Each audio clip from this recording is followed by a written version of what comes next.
मुरारिसुरार्चितलिङ्गं निर्मलभासितशोभितलिङ्गम्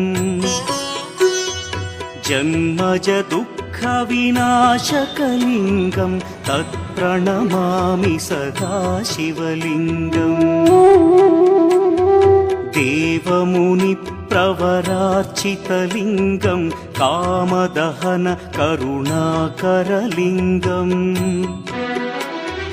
रावणदर्पविनाशकलिङ्गं तत्प्रणमामि सदा शिवलिङ्गम्